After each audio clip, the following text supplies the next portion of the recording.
Sai e vê se está aberto.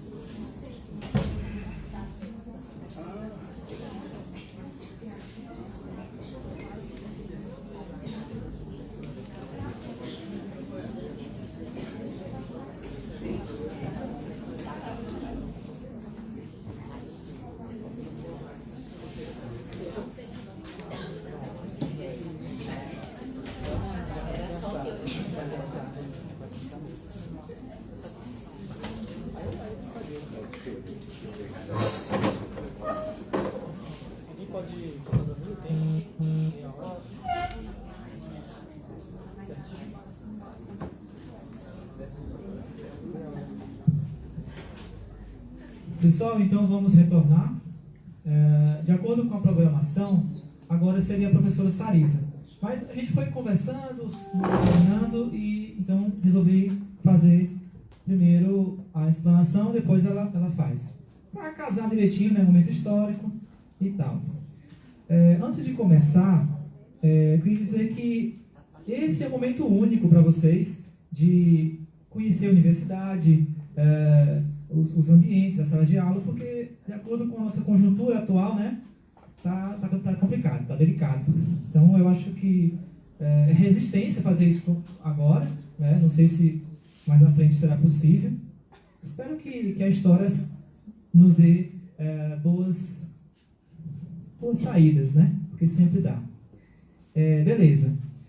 Eu vou fazer um apanhado histórico da escravidão, para que vocês entendam um pouco melhor que 13 de maio de 1888, foi apenas não foi aquela rebelião, não foi aquele momento, né, em outros lugares, como no Haiti, por exemplo, de que os escravos, eles, né, tiveram um drama. Não foi um momento dramático, foi uma coisa muito do plano simbólico, a gente vai ver.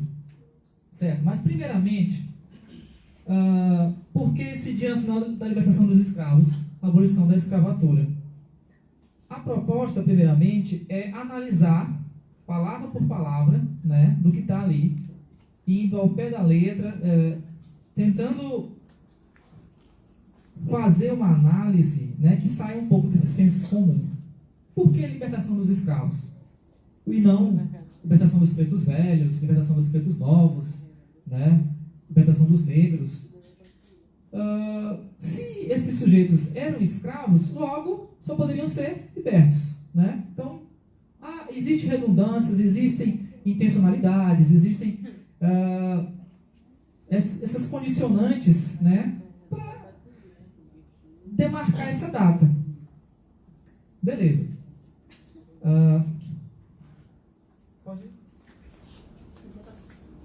Então, a minha intenção, primeiramente, como a gente faz nas aulas de sociologia, é desnaturalizar um pouco desse tema, né? Aí eu proponho a problematização, analisar com juízos de valor, para chegar a juízos de fato. Como? De acordo com a história que é contada na sala de aula, a libertação dos escravos ela aconteceu de maneira, né? O que foi que aconteceu? Existia uma pressão social e a princesa Isabel atendeu essa pressão, ou ela na sua benevolência, né? Na sua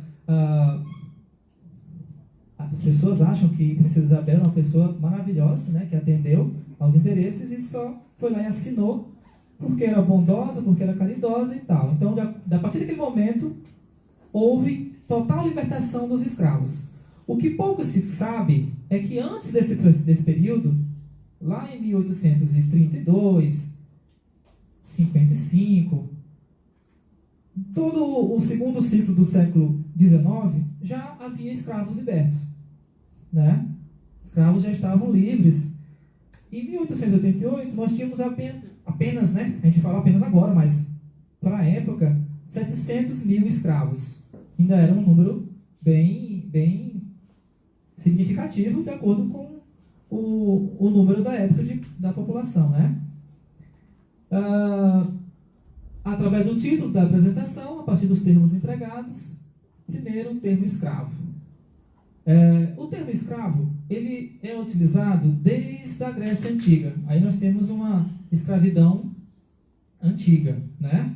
E aí o escravo, ele poderia ser um ministro, ele poderia acumular bens, mas não deixaria de ser escravo, né? A diferença que há para o cidadão. Cidadão, homem, branco, livre, né? Que habitava a polis. E ali nós temos toda uma conjuntura onde a posição do escravo ela não deixava fazer ele ter uma mobilidade social, né? Havia uma prisão dentro da sua classe, dentro do seu momento ali no contexto histórico. Tá. Isso é escravidão, e que aconteceu também no Egito Antigo, que aconteceu também em outras épocas, em outras culturas, né? Então a escravidão ela tem o seu momento histórico, ela vai mudando, né? Ela se transforma, tem a sua metamorfose. E a escravidão negra, que aconteceu tanto no Brasil, como em Cuba, como nos Estados Unidos, né? É uma escravidão que basicamente se baseia no tráfico negreiro vindo de África, né? Esse contexto, eu queria que vocês já passassem entendendo um pouco o que é escravo. Escravo, essa palavra tem, então, vários sentidos, vários significados, né? A gente tem que fazer um recorte para dizer escravo em que momento, escravo em que contexto. Certo. Então, para falar um pouco dessa grande caracterização que existiram vários tipos de culturas que aqui foram trazidas, né, pelo tráfico. Culturas, tanto tinham negros escravos que eram reis, tinham negros escravos que moravam em cabanas, outros que falavam a língua islâmica, eram catadores, coletores, tinham todas as culturas. Mas, segundo Bastide, a África, Roger Bastide... Opa! Vocês estão me ouvindo? Segundo Bastide, a África enviou ao Brasil criadores e agricultores, homens da floresta e da savana, portadores de civilizações de casa redonda e de casas retangulares, de civilizações totêmicas, matrilineares e outras patrilineares, pretos, e aí a gente muda um pouco, né? Negro, conhecendo vastos reinados, outros não tendo mais que uma organização tribal. Isso está no livro da Monique Algras, né? É uma citação do Roger Bastide. Para situar, para dizer que esses africanos, eles tinham várias diferenças entre si, né? Não trouxeram nada para cá, nada, somente o seu corpo, né? E essa diferenciação, essas particularidades que cada um tinha, dificultou a agregação, dificultou e muito a união entre eles, né? Mas mesmo assim, mesmo com toda essa dificuldade, tem até um mito, mas que a gente pode contar, de que os negros na costa da África, antes de vir traficados para cá, eles davam inúmeras voltas em uma árvore, né, baobá, se eu não me engano, que para eles esquecerem toda a sua história, né, e aí eles então poderiam embarcar para que fosse mais difícil eles se rebelarem. Essas concepções de tráfico, de culturas negras vão ser utilizadas pelos pesquisadores para entender como que esses povos eles fundam, né, os quilombos, eles fundam as irmandades, eles fundam os terreiros, né? Primeiramente, nós temos uma... Passa para mim, por favor.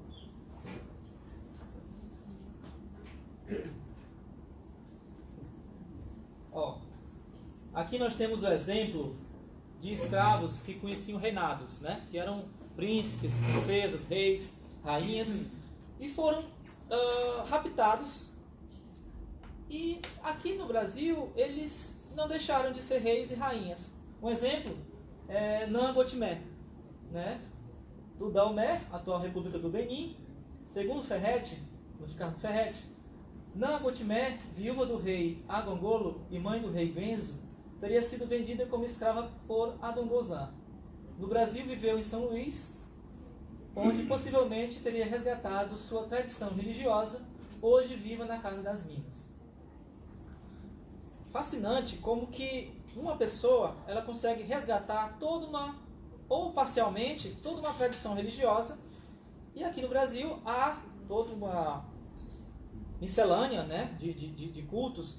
Já existia o catolicismo, já existia a pagelança, e tudo isso vai se misturar num contexto Maranhão, São Luís, né?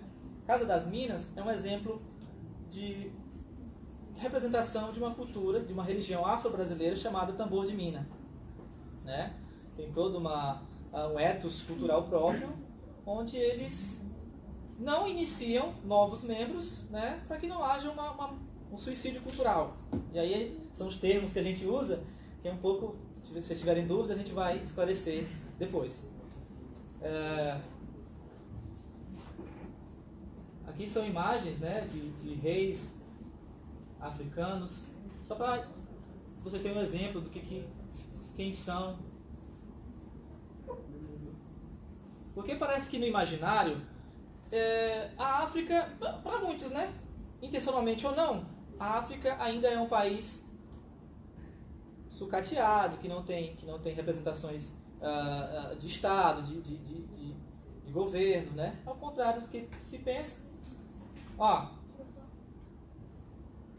aqui nós temos uma imagem que representa as rotas marítimas da África para o Brasil. E aí, um autor chamado Raul Odi, ele vai fazer uma espécie de recorte em 4 momentos históricos, onde ele aponta que o comércio escravagista pode ser compreendido em 4 grandes ciclos. Eu não vou poder apontar para vocês, mas cada um dessas setas são lugares de onde os negros foram traficados.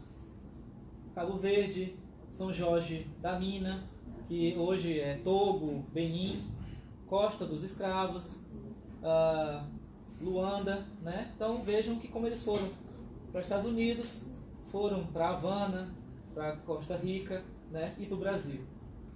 No Brasil eles estiveram em vários estados, São Luís, Maranhão, né? Pernambuco, Bahia, Rio de Janeiro, e ali eles foram adentrando, saindo do litoral e foram adentrando para as zonas mais urbanas, né? Tem umas histórias interessantes, só para situar, antes de falar um pouco dessas histórias, esses períodos que começam antes da colonização nós temos 1500, né? Cabral, por todo o Brasil. Antes da colonização já existia tráfico de escravos, né? Portugal já era um grande país que traficava os escravos. Então, a colonização ela é paralela à escravidão, certo? Então, desde sempre, o negro africano contribuiu para formar a nossa nação. Século XVI, então, é esse momento, que é o ciclo da Guiné. O ciclo da Angola, Congo, foi todo o século XVII.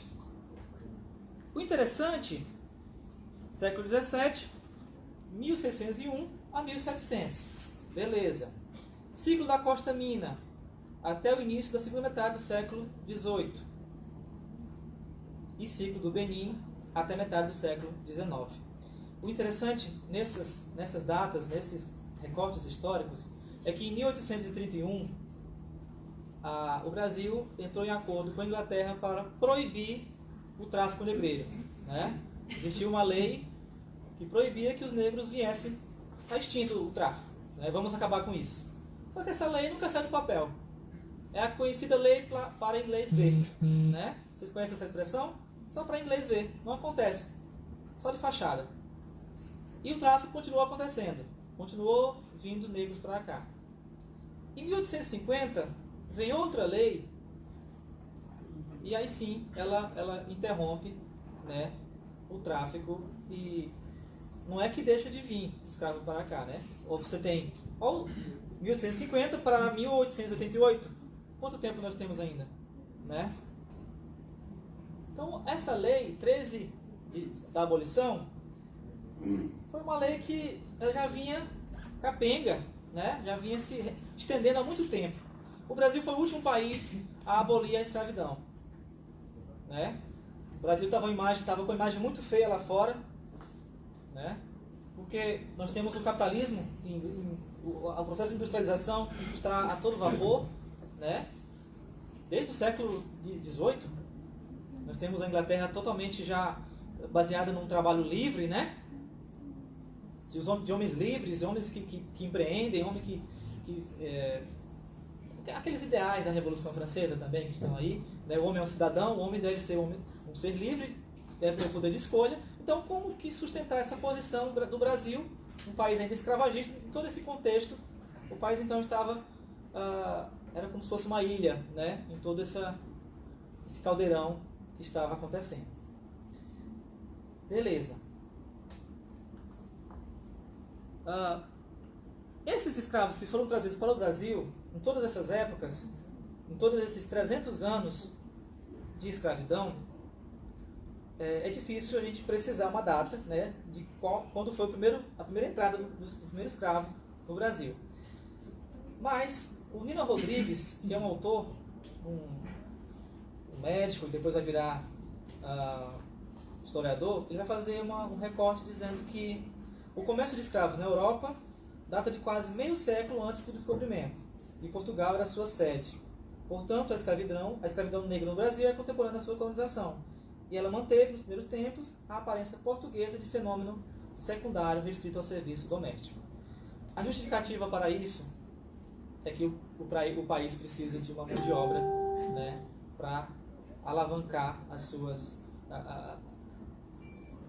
riquezas, né, para explorar, Os negros que vieram da Costa da Mina eram negros que já sabiam explorar o ouro, né? Vieram negros para explorar o açúcar, para explorar o fumo, né? E alguns ficaram na cidade, mas a maioria foi para o campo. E ali, né, a expectativa de vida era muito pequena. A gente sabe que existem aquelas leis do ventre livre, a lei do sexagenário, né? Quando o escravo completa 60 anos, ele tem direito de ser livre, mas quem é que completava tal idade? Era muito difícil. A questão da longevidade, né, nesse momento, a gente sabe que é precária, né? Somente a partir de 1888, quando realmente se finda o tráfico de escravos, é que os senhores vão cuidar melhor dos escravos, porque já não tem mais venda, já não tem mais de onde obter, então eu vou preservar o que eu tenho. Os escravos, não esqueçam, eles eram vistos como coisas, né? Como mercadorias, como qualquer outra mercadoria. Eram trocados, eram vendidos, né? Muitos que chegavam aqui, aportavam no Rio de Janeiro, no Salvador, eles sequer desciam, né? Já chegavam mortos. Eram 2 meses ou mais de viagem da África para o Brasil. sentados, imóveis, né? Sendo violentados, sem beber, sem comer. Então, muitos que chegavam já chegavam mortos. Eram chamados escravos pretos novos, né? Recentemente, lá no Rio de Janeiro, foi encontrado um sítio arqueológico chamado Sítio do Valongo, né? Onde foram encontradas inúmeras ossadas de crianças, de mulheres, de velhos, que são esses chamados pretos novos, que não chegaram nem a servir, não chegaram nem a trabalhar, porque já chegaram mortos. Alguns, muito feridos, eram jogados em valas comuns e ali mesmo ficavam, sem nenhuma identificação. Certo. Mas esses sujeitos, passado a época da abolição, eles têm, então, uma liberdade. Mas que liberdade é essa? Né? A gente tem a ideia de que liberdade é um momento que, né, eu estou apto a ingressar no mercado de trabalho, né? Eu tenho o caminho livre para trabalhar onde eu quiser. Não foi bem assim, né? No outro dia, após a abolição, esses escravos eles estavam à mercê de tudo, né? Não tinham para onde ir. O senhor mandou eles embora, né? Ficaram ali perambulando pelas vielas, pelos caminhos da fazenda. Alguns chegaram à cidade e lá, né, perderam toda uma característica cultural que eles tinham, né? Negros que antes dançavam, que antes tinham a sua religião, agora eles se veem cada vez mais descaracterizados. Se entregam ao alcoolismo, alguns tentam se suicidar, né? Porque não vê saída.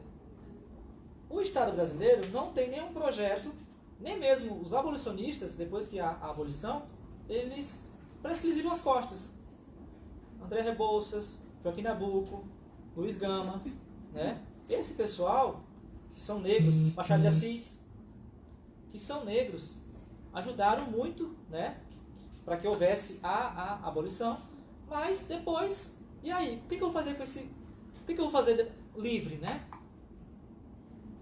Vieram para cá muitos imigrantes de Portugal, da Itália, da Holanda, que tomaram todos os postos de trabalho. Desde aquele engraxate, do entregador de pão, de peixe. O que o negro ia fazer? Né? Volta.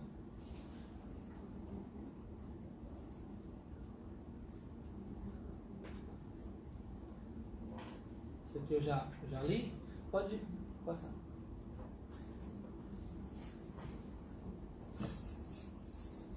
São os povos sudaneses. Basicamente, três culturas matrizes africanas estão aqui no Brasil ainda, né? Que são a matriz islâmica, a sudanesa e a bantu. A sudanesa se caracteriza, eles englobam os grupos originários da África Ocidental, hoje Nigéria, Benin e Togo. São os Yorubas, os Nagôs, Queto, Jexá, Egba, os Jejes, os Fante-Achante, nações islamizadas, Mandingas. Todos esses nomes são nomes respectivos de culturas africanas que estiveram aqui, todos misturados.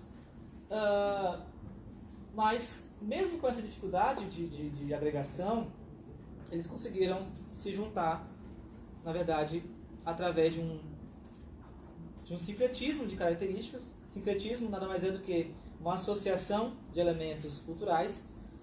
Eu vou falar da religião, né? Muito do que tem no catolicismo popular, a ideia do culto aos santos católicos, se assemelha muito com o culto dos orixás no que diz respeito às características dos orixás, né? Então, o negro africano, quando ele rezava para o santo católico, na verdade estava rezando para o seu orixá, para o seu inquice, para o seu vodum, que são nomes de acordo com as culturas, né? Era uma saída para essa vivência tão difícil. Os bantus são outro povo que engloba as populações do Congo, Moçambique e Angola. São os Angolas, Benguelas e Caçanges. Esses nomes também correspondem muitas das vezes há línguas, né, que são ainda hoje usadas, por exemplo, o Yorubá, que é usado nos terreiros de candomblé, né, nas casas mais antigas. Na Umbanda a gente tem uma grande, mesmo na casa que eu pesquisei, uma grande ressignificação, né, da linguagem. São dirigentes de classe média, brancos, né, semi-analfabetos. A gente não vê tanto aquela representatividade do negro como a gente vê no candomblé, né? Aquela fidelidade às tradições. Aqui eu estou tentando passar para vocês um pouco das contribuições de aspectos políticos e econômicos. E aí eu cito as irmandades. Essas irmandades, elas se constituíram na figura de um santo católico, né? Os negros estavam ali sem uma... Era proibido. O Estado brasileiro não permitia que os congos se unissem, né, numa associação, não permitia que os angolas se unissem numa associação. Então, a imagem de um santo católico, claro que associada com um deus africano, servia para que eles tivessem uma maneira, né, forma de sindicalismo, uma forma de associacionismo, para que houvesse um resgate das tradições. Mas e aí, a repressão policial era muito grande, né? Era proibido que os negros fossem à escola, era proibido que eles se comunicassem de qualquer forma. Inclusive, uma das grandes revoltas que existiu na Bahia, a revolta dos malês, foi, né, uma revolta contra essa repressão da época, e eles baseavam-se totalmente numa religiosidade, mas uma religiosidade baseada mais no islamismo, que aí eles, após essa descoberta de que eles estavam se revoltando, né, todos foram mortos, todos voltaram às suas condições. Esse movimento, Revolta dos Malês, reuniu 600 integrantes. Foi uma das grandes revoltas de escravos do período da escravidão, de 1835, né? Eles se comunicavam através da linguagem muçulmana, né? Que dificultava que os não iniciados naquele grupo descobrissem os seus planos. Um exemplo que toca um pouco o imaginário político da gente é o exemplo do nosso querido Bita do Barão, que é um representante do Maranhão, da religiosidade afro-brasileira, do povo de santo. E aí tem muitas narrativas, né, que falam que Bita do Barão é um indivíduo que ajudou Sarney a subir ao poder. Quem conhece essa história aí de vocês? Já ouviu falar? Né? Quem é do Maranhão, ou que conhece a história, sabe, né? Bita do Barão nos deixou há poucos meses. Não tem nem mês não, né? Não tem nem mês ainda. Ele tinha essa ligação muito forte com a política, né? Mas não era só ele. Conta-se também que Collor, né, Fernando Collor de Mello, recebeu na sua casa uma sacerdotisa para que ele vencesse a corrida presidencial na época. Então, essas coisas que estão no nosso imaginário tem que ser um pouco ressignificadas, né? A ideia de que um chefe de terreiro, um sacerdote, ele tem esse poder para vencer uma corrida presidencial, isso é algo que, como nas nossas pesquisas a gente vê tanto, né, é comum, mas quem está de fora, às vezes não entende, né, o que isso quer dizer. O Sarney, em 86, ele era vice do Tancredo Neves, né? Tancredo então seria o presidente, mas aí com toda uma reviravolta, todo um contexto, dizem que houve um erro médico, né, e ele veio a falecer. Mas outros acham que, de certeza, isso está até em livros, né, que foi o Bita que matou. Né? Tá. Tempo? 27. no plano econômico, então, nós temos a presença do negro marcante. O negro, então, ele era essa pessoa, o africano, o escravizado, que contribuiu para alavancar a indústria do açúcar, do café, do fumo, da extração de minérios, né? Nós temos extração de açúcar nos Estados Unidos, café no Brasil, mas sempre a mão de obra foi escrava, né? A gente então fica se perguntando qual é a dívida que nós temos com esse povo, né?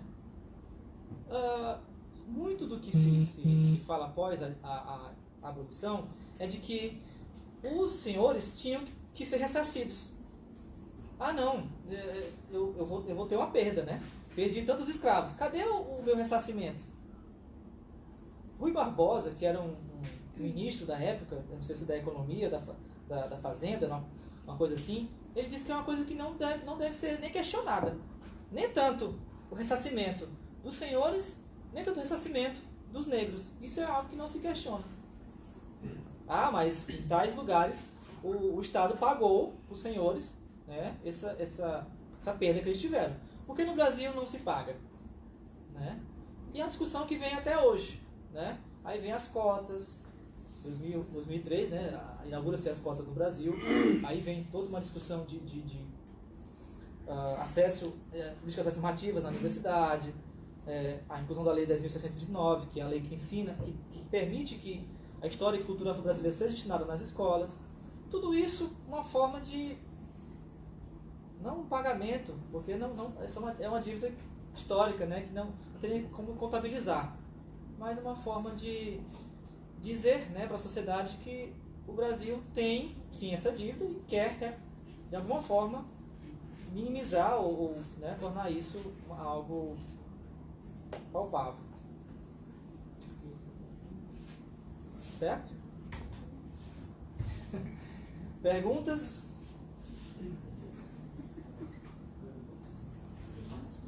Aqui, nessas imagens, são os estados brasileiros, onde cada estado tem a sua manifestação cultural, religiosa. Nós temos no Pará o Batuque, Babassuê. Nós temos São Paulo, Candomblé de Queto, de Angola. Maranhão, Tambor de Minas. Sergipe, Xangô e por aí vai. Cada lugar é um nome diferente para as manifestações.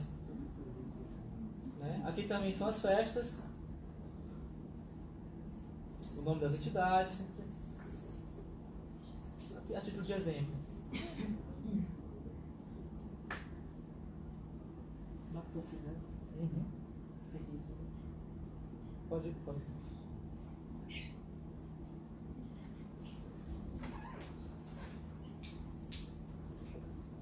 Depois eu aprofundo mais, porque o tempo já...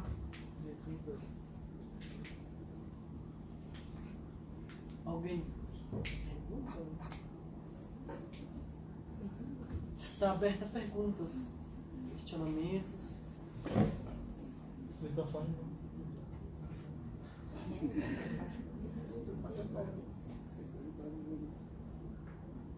Não?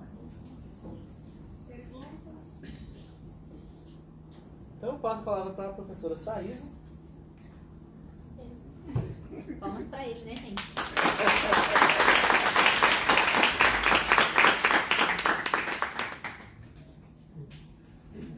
Bom, estou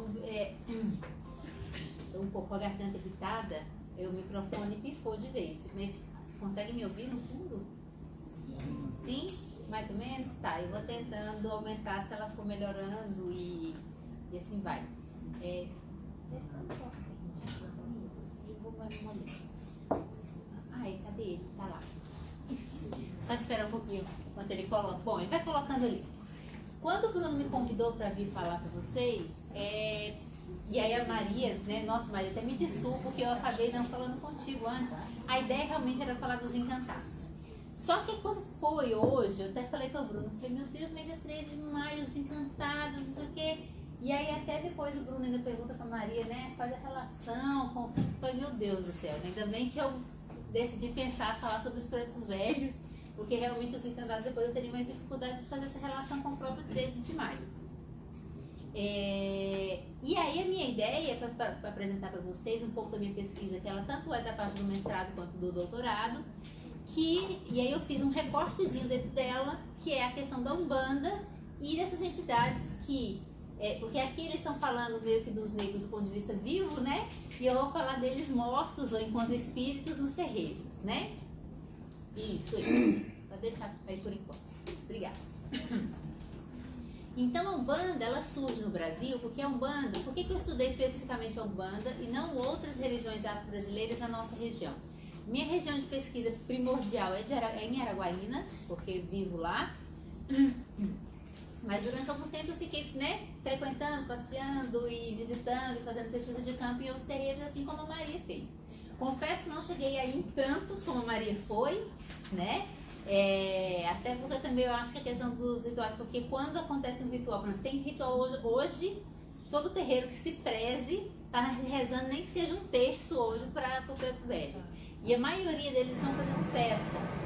Então, o que acontece? Dentro desse processo, eu só consigo visitar uma casa cada ano numa festa de preto velho. Numa festa de Santa Bárbara. Numa festa de algum, né, de São Jorge. Porque não dá, né? Física, ocupar o espaço, como é que é? Não, dois... É o mesmo espaço. Mas não, a questão é, eu não consigo ir em 2 lugares ao mesmo tempo. Né? Eu acho que a questão é essa. Então, pensando nessa coisa da Umbanda, a ideia é compreender o que é a Umbanda, como ela surge, né? Então, a Umbanda, ela surge no Brasil, assim como o Candomblé também, e eu tenho até algumas coisas, porque às vezes falam que o Candomblé ele não seria uma religião afro-brasileira, assim, primordialmente como a Umbanda é, mas eu acredito, eu tenho minhas teses que sim. E a Umbanda, ela surge então no Rio de Janeiro, existem algumas versões que ela pode ter surgido em São Paulo e no Paraná ao mesmo tempo, mas o mito primordial dentro da Umbanda, entre os umbandistas, né, é que ela teria surgido no Rio de Janeiro, em Niterói especificamente, né?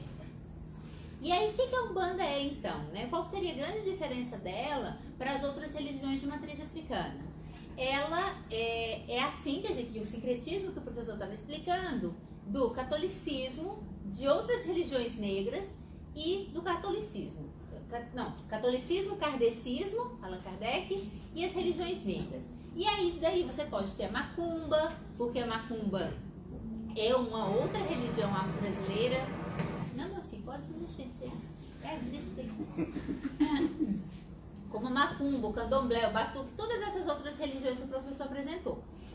E aí, particularmente no caso do Rio de Janeiro, acredita-se que a grande influência de matriz africana, de religiosidade, na Umbanda seja realmente a macumba, né? Que é como se a macumba ela fosse essa religião afro de periferia, que estaria, né? Não seria as favelas, ela estaria, né, nessa área mais rural, e que com o processo, né, de desenvolvimento das cidades, que as pessoas mudam para a cidade, essa Umbanda ela vai se embranquecendo. O que é esse processo de embranquecimento? Seria se aproximar do kardecismo com alguns elementos, não todos, então eu pego algumas coisas, e se aproximar do catolicismo a partir de outras coisas também, né? Bem entre nós.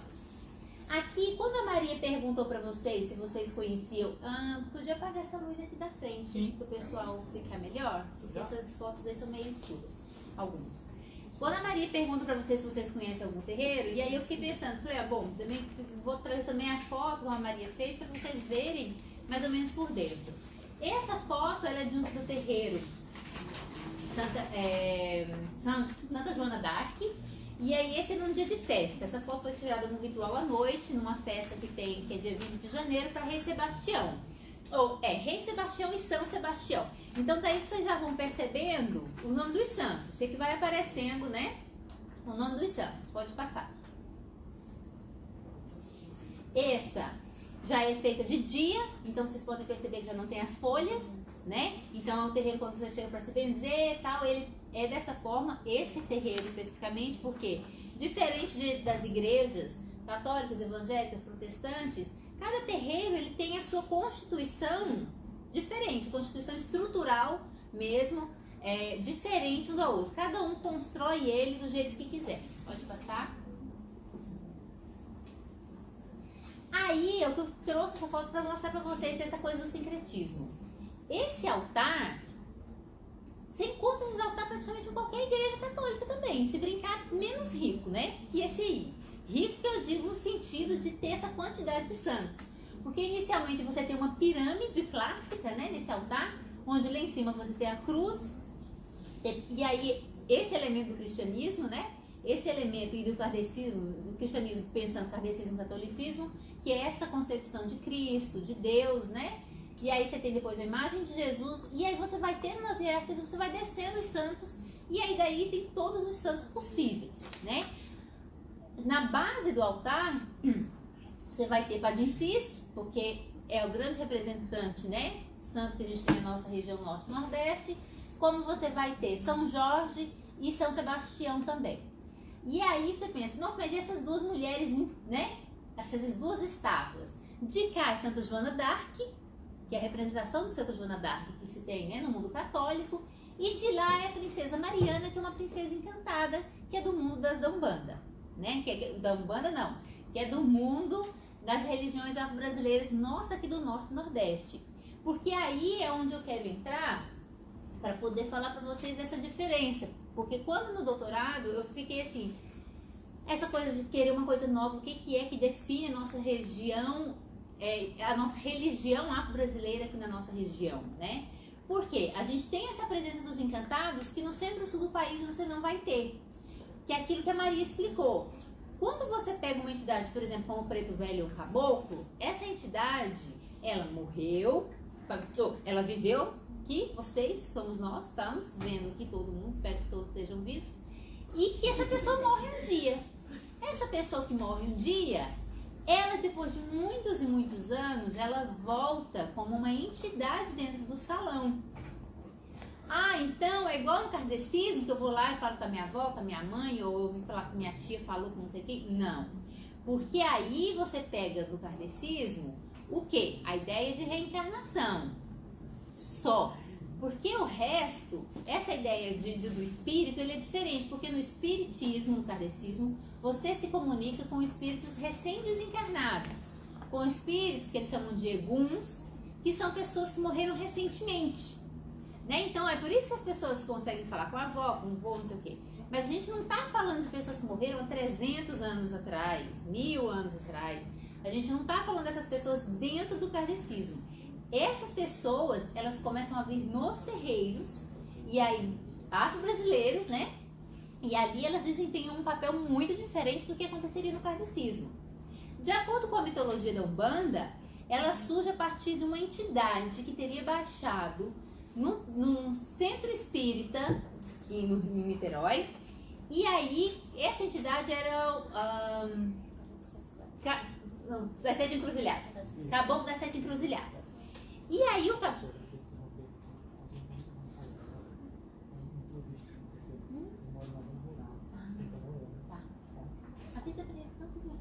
Pessoal, infelizmente vai ter que sair uma turma, né, de Porto Franco, questões técnicas de pegar um carro. Muito obrigado pela presença de vocês, tá? Agradeço bastante mesmo. Professora Solange, tudo de bom, certo? Vou acompanhar vocês até o ônibus. Desculpa.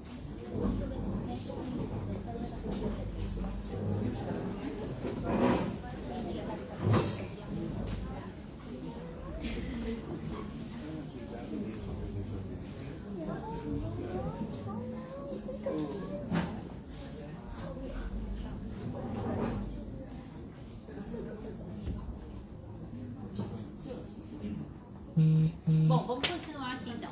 Nossa, gente, eu queria que todo mundo conseguisse sair nesse silêncio. A gente dando aula na universidade, as pessoas conseguem sair uma só e fazer tanto barulho. Olha ali, sai 50 pessoas num silêncio. Inveja, viu? E aí, onde é que eu tava? Acabou com as Sete Encruzilhadas. Ele desce no terreiro kardecista, no centro espírita, e aí o povo fala assim, quem é você? Não, eu sou um caboclo. O que é um caboclo? Um indígena, né? Fala, não, aqui você não pode não, você tem que subir, que só aceita, né, que é outras pessoas que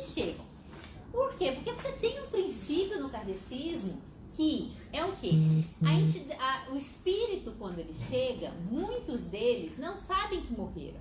A gente vê isso muito retratado em filme, novela, que a pessoa não sabe que morreu. Então ela chega toda aflita e tal. E aí vem sempre um outro espírito, que é mais evoluído, que ele vem doutrinar aquele outro espírito, né? Ou os médiuns que estão na mesa kardecista vão doutrinar aquele espírito. O que seria esse doutrinar aquele espírito? Fala para ele, olha, você morreu, você tem que achar o caminho da luz, aí lê as Bíblias para ele, ler todas as passagens de Allan Kardec, até ele se convencer da própria situação dele e partir e deixar a família em paz.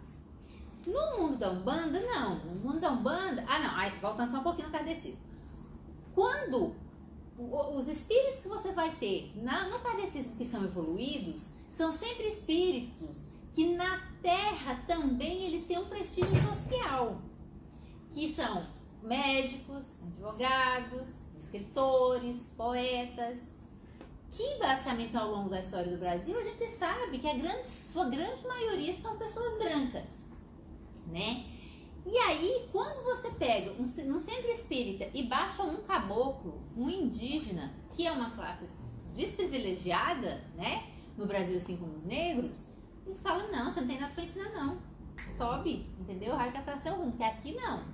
E aí, daí é que surgiria a Umbanda, porque aí o Zé Fernandinho de Moraes, que é a pessoa que recebe essa entidade, ele decide então fundar um terreiro de Umbanda, que era a tenda, para poder começar a receber entidades como essas.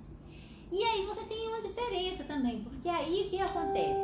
As entidades na Umbanda, quando elas chegam, elas não têm essa coisa de dizer que você não precisa, na verdade, ter que doutrinar elas, porque elas já são espíritos de luz. Elas já chegam ali evoluídas espiritualmente, né? Então, o que elas vêm fazer então? Se no kardecismo ele chega ali, o espírito chegou ali que morreu, ele precisa ser doutrinado para atingir a luz, se aquele outro de luz já chega e já tem luz, o que eu preciso? O que ele vem fazer então? Né? Ele vem para ajudar a gente que está aqui, né? Que não necessariamente estamos na luz ainda, né? A gente está tentando atingir essa luz, que seria ser uma pessoa melhor, ter uma vida boa e todas essas coisas que envolvem ser luz e bem e tudo mais, né? Passa pra mim, que aí eu só quero, antes de chegar nos Espíritos Velhos, porque aqui eu quero mostrar pra vocês ainda essa coisa, né? De como que funciona o terreiro dentro. Então, aí no início da festa, daquela primeira foto, né? Que tem as médiums já enfileiradas para poder receberem a entidade. Pode passar. Esse é um outro terreiro que a entidade principal do terreiro, né? É o Caboclo Tupinambá. Mostra a próxima foto, que aí vocês vão ter uma dimensão do salão dele. Olha só a diferença gigantesca de um salão para o outro. O outro ele era quadrado, não tinha essa... Tá cheio de balão ali, é tipo a gente chama de guma, que é tipo um poste, né? O outro terreiro não tem. Lá, esse aí, as pessoas se sentam em volta assim. Lá você tem uma cerquinha que separa. Esse aí é uma festa do Lourenço, que é uma outra entidade. Esse é outro terreiro. A guma desse já não é feita de cimento, né, concreto. Esse ele é uma madeira maciça, que é da Dona Luizinha aqui em Esperantina. Sendo uma festa à noite também, por isso que ela tá um pouco escura. Isso, aí eu tentei tirar uma foto melhorzinha, as mulheres já dispostas, né, em frente ao altar, rezando o terço para começar o ritual, porque afinal de contas, vocês lembram que eu falei que eles trouxeram alguma coisa do catolicismo, né? Daí você tem não só a quantidade de santos, mas você reza para eles também. Você tem toda uma devoção da reza do terço nesse momento também. Esse é o altar dela. Um monte de padinciço, galo, dizem que o galo aí... E é muito interessante, porque a religião afro-brasileira, e a Umbanda especialmente, como a Umbanda ela surge desse aglutinamento de 3 religiões, né? Ela é essa religião por excelência que ela não exclui nada. Então, se você vai visitar, você fala assim, nossa, eu queria dar um presente com aquela mãe de santo, que ela é tão gente boa, com aquele pai de santo que ele me ajudou, o que você... Pode dar qualquer santo, entendeu? Por quê? Porque para a ideia da religião afro-brasileira, quanto mais santo, não é nem quanto mais santo, a ideia da crença do outro não me faz excluir ele. Porque se a sua crença te dá fé, te dá coisas boas, por que eu não posso juntar ela com a minha e ter fé ao quadrado? Não posso ter duas, né? Fé ao quadrado, ter prosperidade ao quadrado, ter energia ao quadrado. Porque a gente do cristianismo e de algumas religiões monoteístas, de algumas não, todas as religiões monoteístas, ou seja, que creem só em um Deus, partem do princípio que se eu tenho a minha, eu tenho que excluir o outro. Eu não posso, eu tenho que afastar o outro de mim. Eu demonizo o outro, né? Eu falo que o outro é coisa do demônio, que o que só serve a minha, não. As religiões afros não. Elas acham assim, você tem o seu, traz todo mundo, vamos todo mundo ser feliz, entendeu? Quanto mais energia, melhor pro mundo, né? Não, em vez de ficar nessa separação. Pode passar? Deixa eu ver. Tá, deixa ela aí então. E aí, dentro desse processo, quando a Umbanda surge, vamos voltar aqui, né? Dessa aglutinação das religiões, principalmente do kardecismo e do catolicismo, não pensem que simplesmente porque surge num período ali, período Vargas, né? Onde a ideia da miscigenação dos povos, o mito das 3 raças, era um negócio assim em voga, todo mundo bombando, falando daquilo, empolgadíssimo. Aí todo mundo pensa, né? Nossa, não, porque o mito das 3 raças é legal, né? Porque o que é o mito das 3 raças? Mostrar que todos nós convivemos pacificamente, construímos esse país, somos felizes e não tem problema ninguém com ninguém. É assim que funciona? É assim? Não, porque todas as raças, indígena, o branco, o europeu e o negro, todo mundo se ama, é feliz, andando de mão dadas e cantando com balaiê.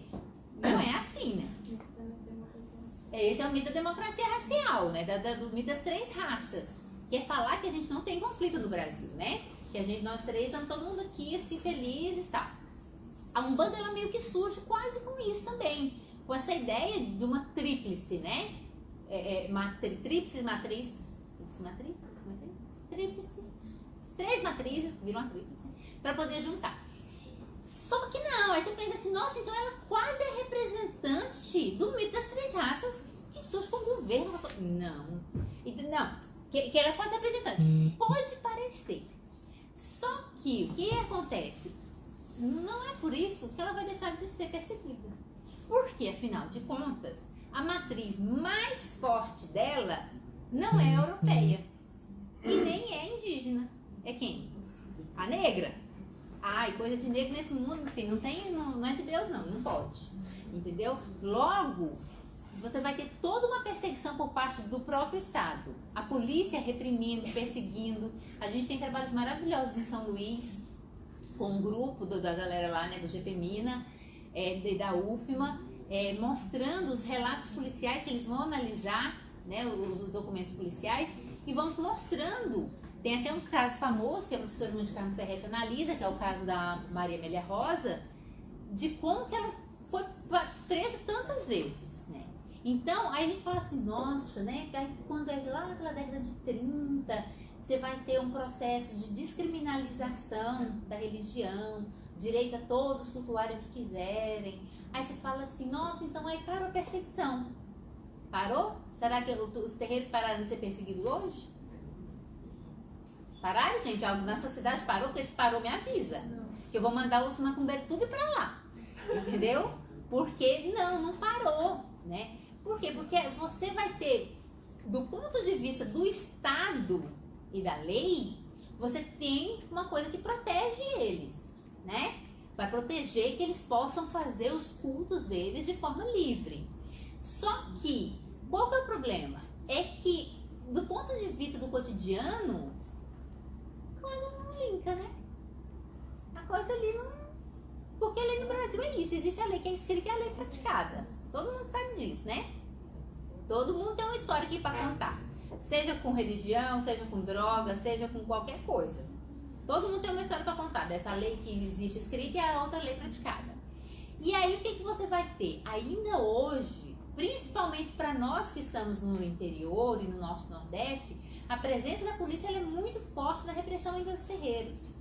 Tem uma mãe de santo em Marabá, a Doguinha, que um dia ela foi em Araguaína, na festa de São Sebastião, e ela pediu para eu imprimir a lei né, de culto, da Constituição para ela. Aí eu falei, o que foi? Aí ela falou assim, não. Aí eu imprimi a lei e imprimi também porque a Dilma sancionou o dia 19 de novembro como o dia da Umbanda no Brasil. Então nesse dia os umbandistas se deleitam, né, porque é o dia deles, tem sempre festa e tal. Aí eu imprimi as duas coisas para ela. E aí ela veio me explicar que o problema é que ela estava tendo problema que de 15 em 15 dias, quando ela faz o trabalho dela, a polícia vai lá e cobra propina. Porque fala pra ela assim, se você não der dinheiro pra gente, a gente fecha tudo, você não pode trabalhar mais. Mas, peraí, como assim? Se desde 88 você tem... Não, desde 30 você tá lá falando que as pessoas podem expressar a sua religiosidade do jeito que quiserem. E essa polícia, como assim? Né? Então ela levou pra lá. E aí a briga dela com eles é isso, porque é uma pessoa pobre, ela não tem condição de ficar pagando.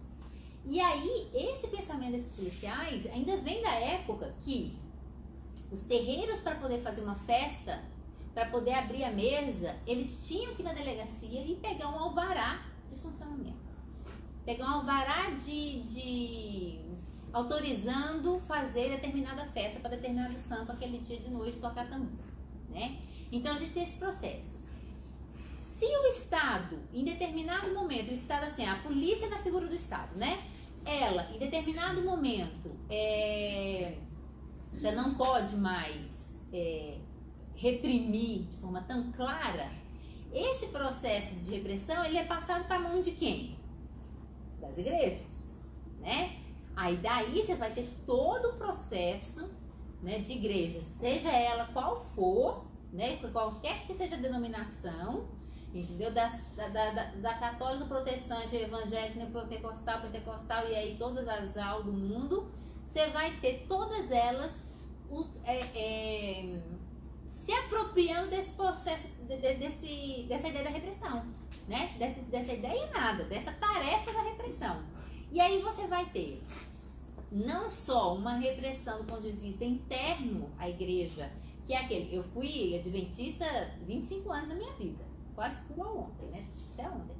E aí, não só esse processo interno que todo mundo aqui conhece, que o pastor e o padre chega lá na frente, fala mal das igrejas, dos terreiros, e fala que ele é coisa do demônio, que foi que a professora Maria perguntou, e vocês falaram, né? Ah, é coisa do demônio. Eu for, ai, Deus me livre, eu não vou, não sei o quê, tananã. Ah, isso é coisa de terecozeiro, também, né?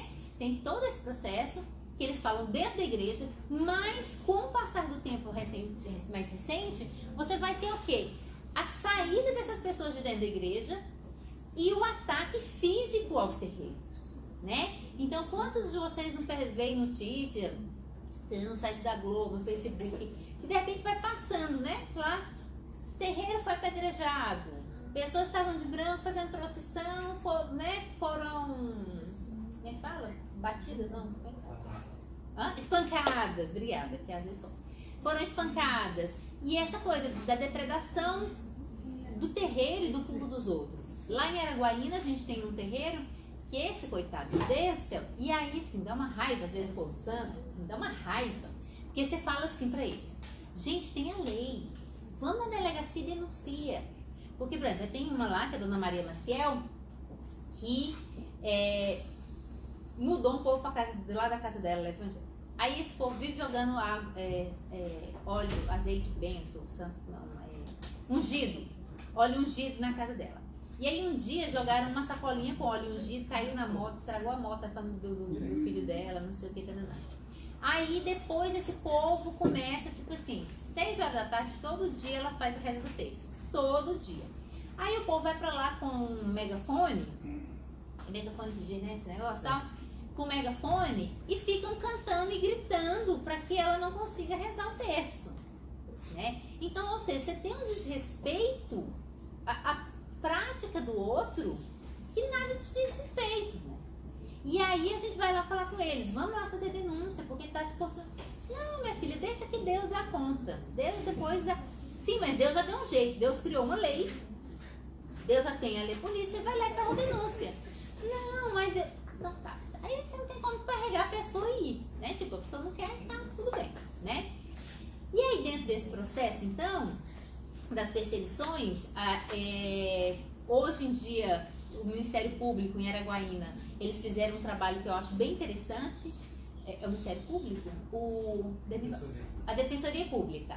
Que eles fizeram o quê? Porque eles começaram também a perceber, com uma denúncia que a gente fez, que quando o terreiro ele vai fazer a denúncia na delegacia, ele sofre preconceito também na delegacia.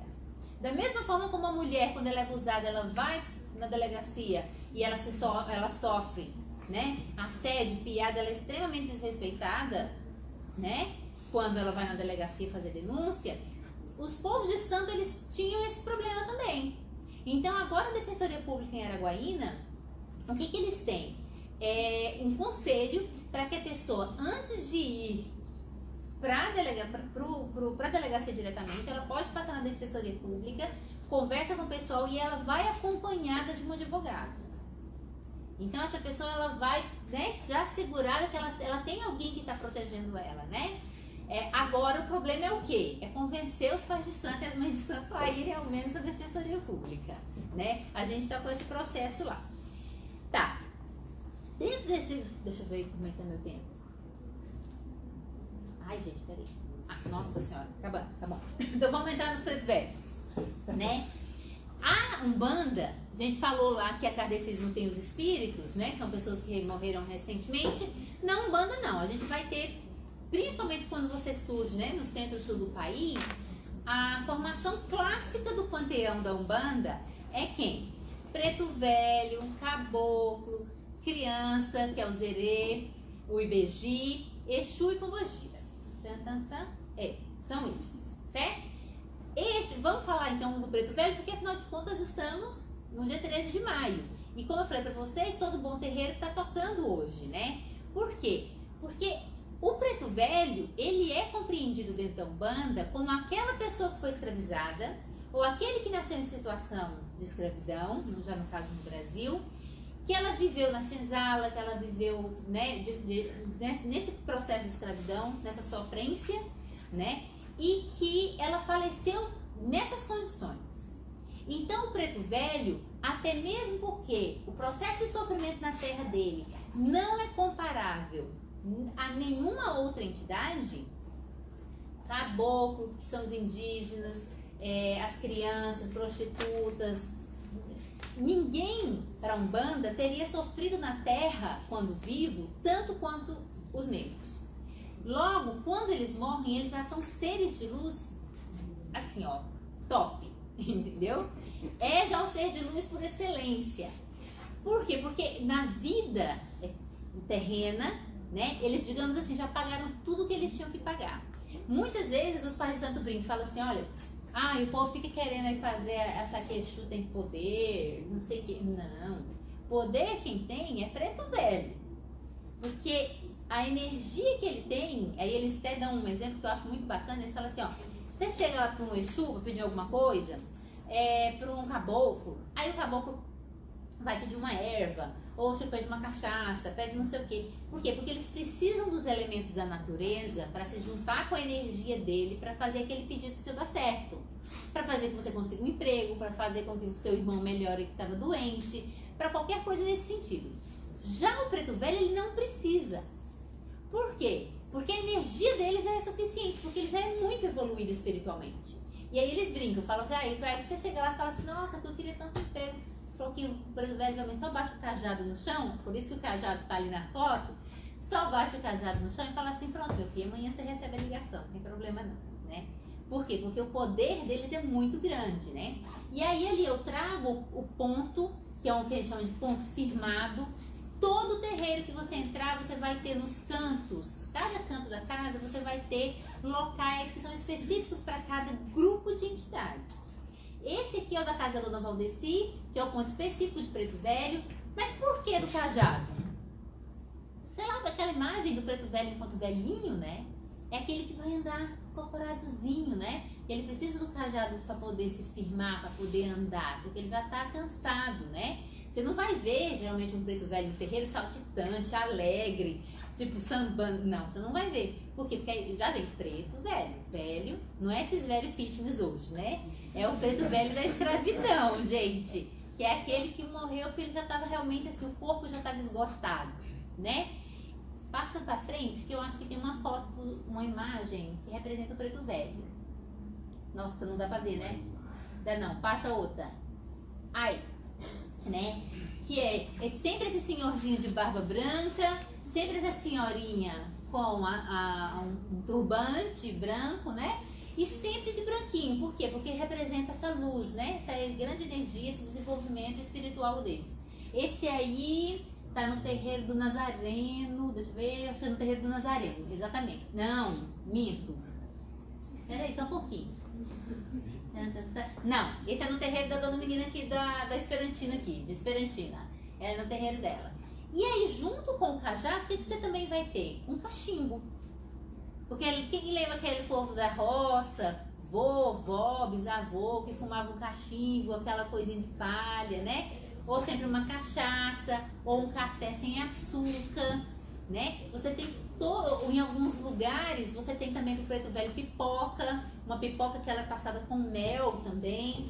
Então você tem assim, depende de cada casa, você tem uma representação dessa figura e do que um preto velho gosta ou não. E aí, para encerrar, deixa eu passar aqui, tem muita coisa aqui. Peraí que eu tô chegando no final aqui. Cadê? Ai, eu tinha colocado. Vê se eu. Que? Não tem som, não? Hã? Som. Que eu tenho um arquivo que tem o som. Por quê? O preto velho, quando ele chega no terreiro, assim como qualquer entidade, ela canta um ponto, ela canta uma música. Então a gente tem ponto firmado, ponto desenhado, que é os pontos riscados, e tem o ponto que é cantado. A entidade chegou. Como é que eu sei quem ela é? Ela não vai chegar e falar assim, ó, prazer, Sarisa, tudo bem? Como é que você tá? Não. Ela chega e ela canta uma música, que ela vai dizer um pouco na música dela, o nome dela e um pouquinho da história. Nessas músicas é muito comum a gente ouvir referências à África, de onde eles vieram, principalmente Congo e Angola, e você ouvir também referências ao trabalho, aos trabalhos que eles faziam aqui na Terra. Ele não joga pra caixa, será? Falta o fio. Ah, falta o fio, que pena.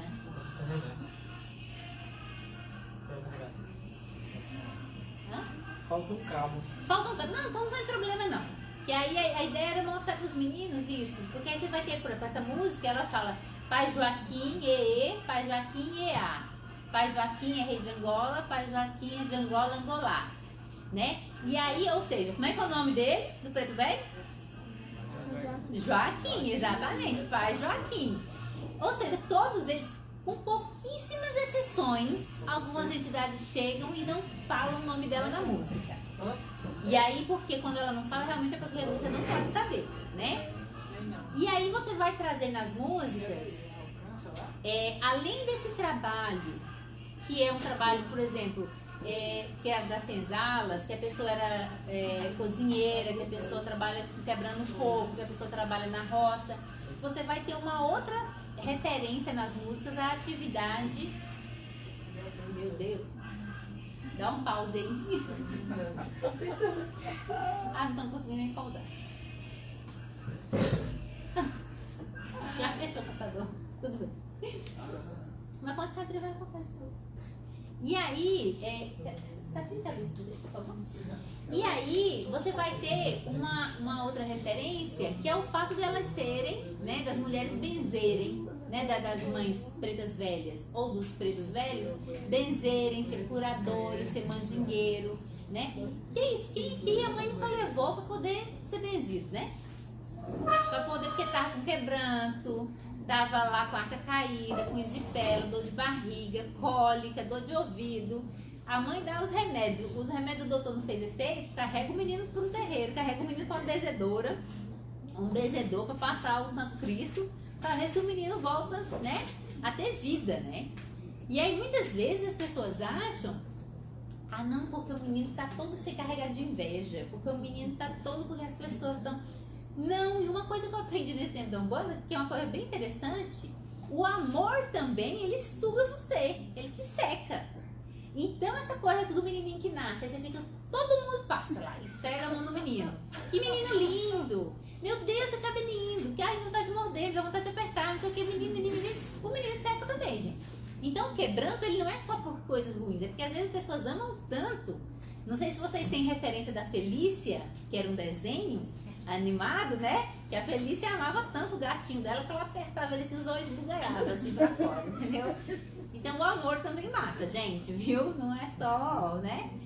Então, voltando dentro dessas características, né, dos pretos velhos, você vai ter, então, essa ideia de que do curador, né, e da alta evolução espiritual que eles têm, mas também da humildade.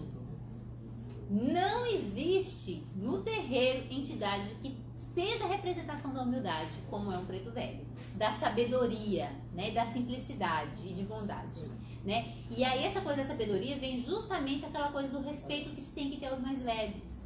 Se o mais velho às vezes está falando uma coisa para você, não estão falando que o velho aquele é toda vez certo, não. A ideia não é essa.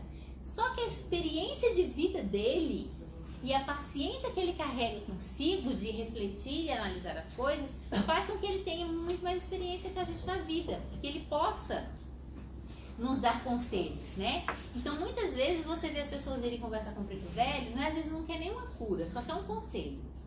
O que eu faço da vida, não sei o que, para que lado que eu vou, se eu viajo, se eu não viajo, né? Pela experiência de vida que eles têm. E a questão da humildade, né? O preto velho, justamente por vir dessa coisa ainda, né? Do período da escravidão, o pé sempre no chão, né? Você conversa com eles, eles sempre tratam a gente, né? Como filhos, né? A gente sempre, o nome deles é sempre mãe Conga, pai Joaquim, é sempre o pai, o vô, né? A gente tem sempre esses nomes, por quê? Porque é referência da nossa ancestralidade também, né? Porque a gente não pode esquecer disso, né? Que não é porque aboliram a escravidão que os negros no Brasil desapareceram e a gente simplesmente quer todo mundo ser europeu, né? E aí eu acho que o dia 13 de maio, dentro desse processo que o Bruno apresenta do projeto, é justamente lembrar, né, dessa ancestralidade que a gente tem dos povos africanos, né? Lembrar deles, seja em vida, seja no terreiro, seja conversando com eles em qualquer momento, né? Porque durante muito tempo a gente fica só assim, eu lembro, não sei vocês hoje, porque a minha geração não é essa, mas eu lembro que era uma coisa no passado, tipo assim, não, porque meu avô era português, porque minha avó era não sei o quê, porque não sei o que era da Itália, meu tataravô. Tinha uma necessidade de buscar essa ancestralidade europeia, né? Mas e que quando ela vinha, a ancestralidade negra jamais, mas vinha uma indígena, era sempre aquela indígena que foi buscada no mar. Sim. Né? Ainda você trazia um processo de violência, mas com orgulho, né? Mas ainda assim você não buscava uma ancestralidade negra. Minha tataravó disse que era assim. Né? Exatamente. Então, eu acho que todo esse processo do 13, porque aí às vezes é uma crítica que a gente faz ao processo do 20 de novembro, que é preciso falar também. Consciência negra. A consciência negra ela não tem que estar lá só no 20 de novembro, nem no 13 de maio, que a gente procura trazer também. Ela tem que ser uma consciência constante nossa, né? Desde as piadas racistas que nós fazemos, que a gente ouve, que você pode não fazer, mas você ouve e não fala nada, né? Desde esse processo a gente negar a nossa ancestralidade, do processo de eu atravessar a rua com medo do terreiro do outro lado, ou discriminar alguém porque tá lá batendo um sambinha na escola. Ai, e ela teleposeiro, não sei o quê. Sabe? E eu acho que são essas pequenas coisas, né, do nosso cotidiano, que a gente tem que começar a perceber, né? E perceber na gente, na nossa história de vida, na nossa trajetória, essas matrizes africanas. Obrigada.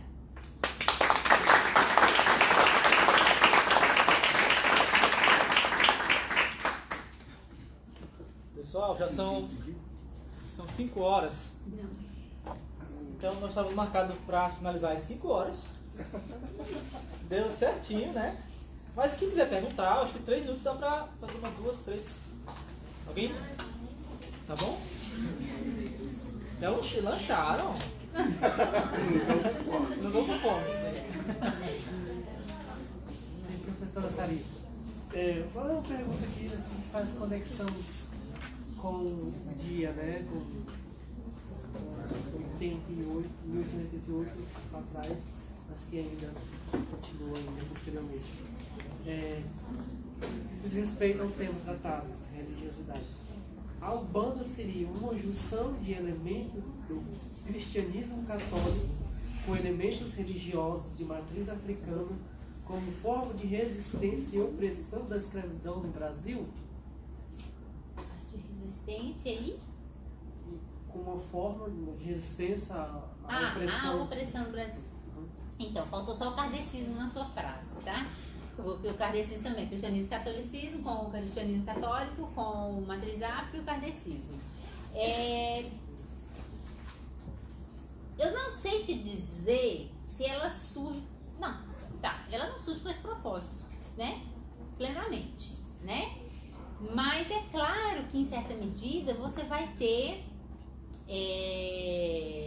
a apropriação das pessoas que, né, frequentam os terreiros disso. Inicialmente também não, mas assim, não é de imediato, né? Até porque essa religião ela é perseguida durante muito tempo.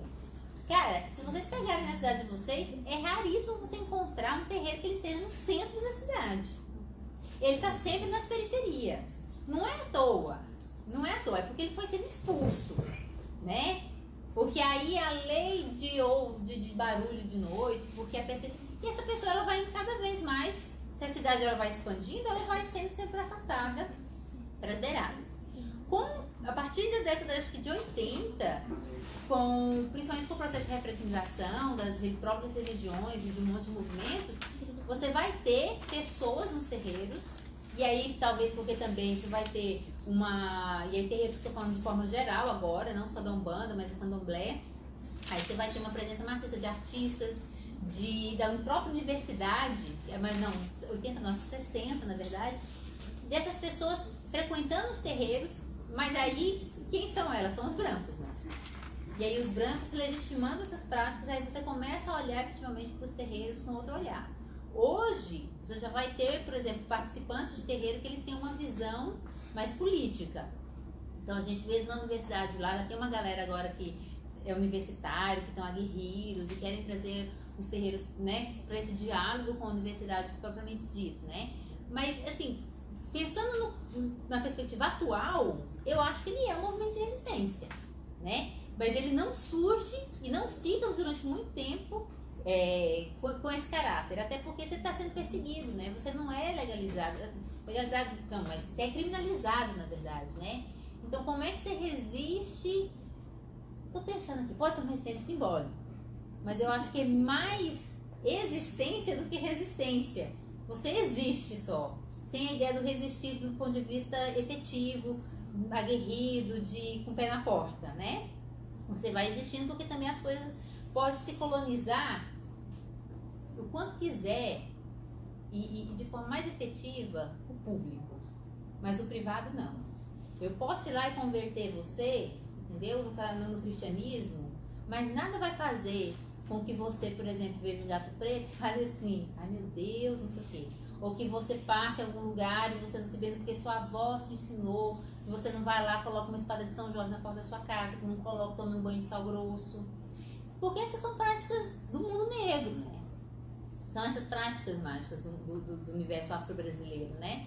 E aí é isso, esse interno, que é as casas, que é o particular, essa colonização ela não consegue prevalecer, né? Porque tem sempre essa resistência a partir da existência dessas práticas, né? Isso é quando eu falo mais. Mais alguém? Não tenho medo de errar, né? Vamos falar. O momento é esse. Professora, muito obrigado. Gente, essa pessoa linda, eu conheci ela, foi em 2014? 12. Nossa senhora. Eu estava no mestrado. Muito obrigado.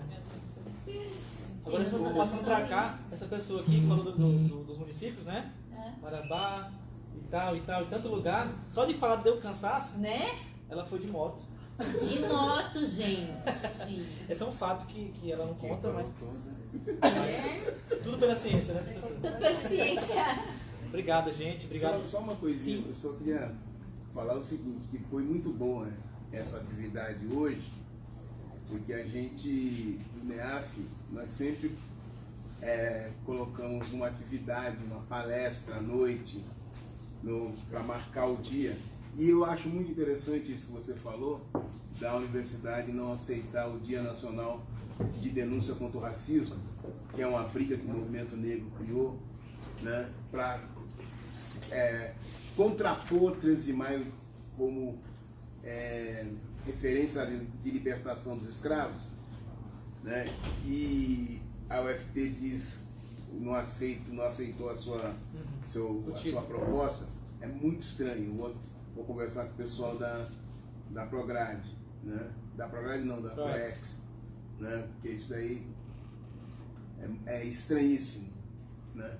Mas infelizmente esse ano, com essa crise aí de corte de verba, a gente iria trazer uma pessoa, né, o Ramatiz, que infelizmente a gente não pôde trazer, mas ficou muito bom a marcar essa posição, essa atividade que você colocou agora, né? A gente fez questão de vir, dar esse prestígio para marcar, né? E foi interessante que no fundo está aí o NEAF na mesa,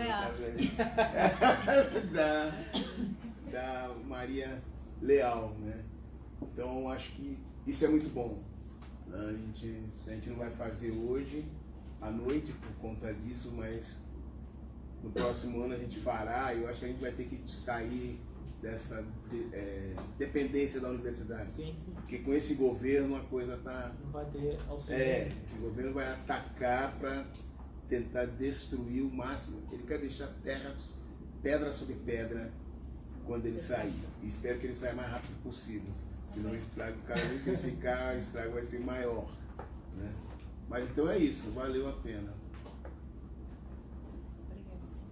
Mais uma vez agradecer a presença da Escola José Carneiro de Brito. Os professores também, obrigado por estar até agora, né, com a gente. Muito bom mesmo, tá? Gente, quando puder, venham, a universidade está de portas abertas para vocês, né, professor?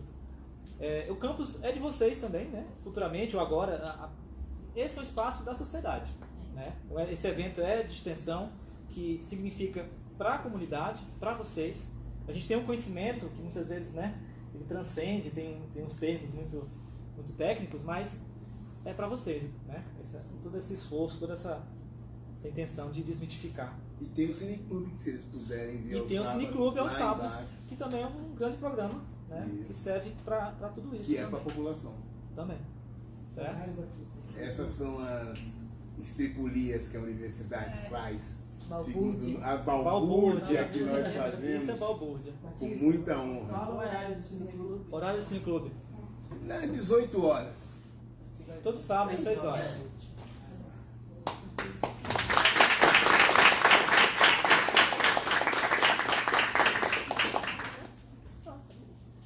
Pois é.